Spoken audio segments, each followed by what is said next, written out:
அண்ணா ஒரு விஷயம், ஒரு டவுட்டு மறுபடியும். இப்போ நம்ம எலெக்ஷனு முடிஞ்சிருக்குல்ல, இப்போது தாவேக விஜய் அவர்கள் வந்து ஒரு 108 வாங்கியிருக்காரு. இப்போ நம்ம தொங்கு ஆட்சி அப்படி இப்படின்னு பேசிகிட்டு இருக்காங்க.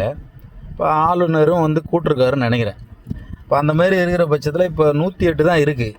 இவர் எப்படி ஆட்சி அமைப்பாருன்னு எனக்கு ஒரு டவுட்டாகவே இருக்குது. ஏன்னா வந்து இப்போது டிஎம்கேல இருக்காங்க, ஏடிஎம்கேல இருக்காங்க, வேறு யாரும் மற்றவைன்னு சொல்லிட்டு யாருமே வந்து இல்லை.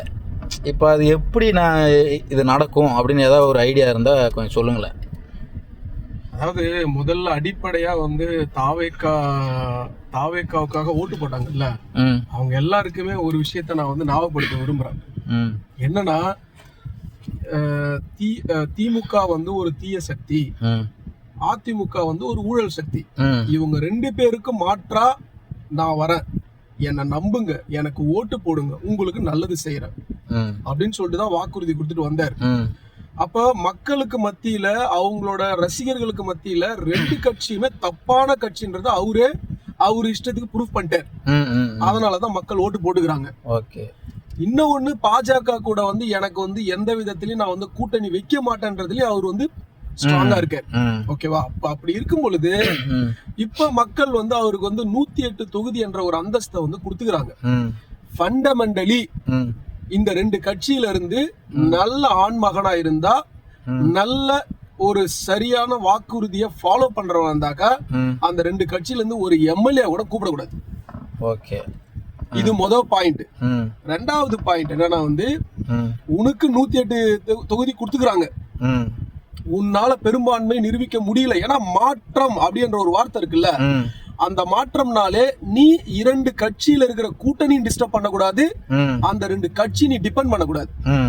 அப்ப இந்த எலெக்ஷனை கேன்சல் பண்ணிட்டு மறுபடியும் நீ எல்லா தொகுதி வாரியா நின்னு மெஜாரிட்டியா வந்து ஜெயிச்சுட்டு முற்றிலுமான மாற்றத்தை கொடு. ஆனா இப்ப உங்களோட ரசிகர்களை நம்ப வச்சீங்க. என்னது மாற்றம்? நல்லா பாத்துக்கோங்க, மாற்றம். நான் எதுக்கு இவ்வளவு பர்டிகுலரா இதை பேசுறேன்னா, மாற்றம் ஒருத்தவங்க வராங்கன்னா சும்மா அதுக்காக அதை மாத்திக்கிட்டாரு, இதுக்காக இதை மாத்திக்கிட்டாருன்னா, அப்ப நீங்க உங்க வாழ்க்கையில மிகப்பெரிய தப்பு பண்ணிட்டீங்கன்னு அர்த்தம்.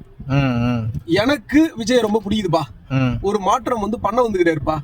2 கட்சியுமே தப்பான கட்சின்றத கடந்த 2 வருஷமா பிரகடனப்படுத்திட்டாரு. அப்ப நீ யாரையுமே டிபெண்ட் பண்ண கூடாது. அப்ப நல்ல ஒரு கட்சி தலைவனாவோ, நல்ல ஒரு வாக்குறுதி கொடுத்த ஒரு ஆண்மகனாகவோ இருந்தால் என்ன பண்ணணும், எல்லாத்தையுமே கலைச்சிட்டு மறுபடியும் எலெக்ஷன் வச்சு மெஜாரிட்டியில ஜெயிச்சு இதுதான்டா என்னோட மாற்றம் அப்படின்னு சொல்லிட்டு காட்டிட்டு ஆட்சி பண்ணுங்க. உங்களோட மாற்றத்தை முற்றிலும் நிறைவேற்றுங்க. சும்மா அங்க கொஞ்சம் வாய் இங்க கொஞ்சம் வாய் வைக்காதீங்க.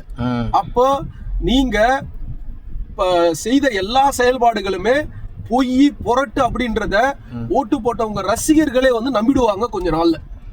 போதுமா?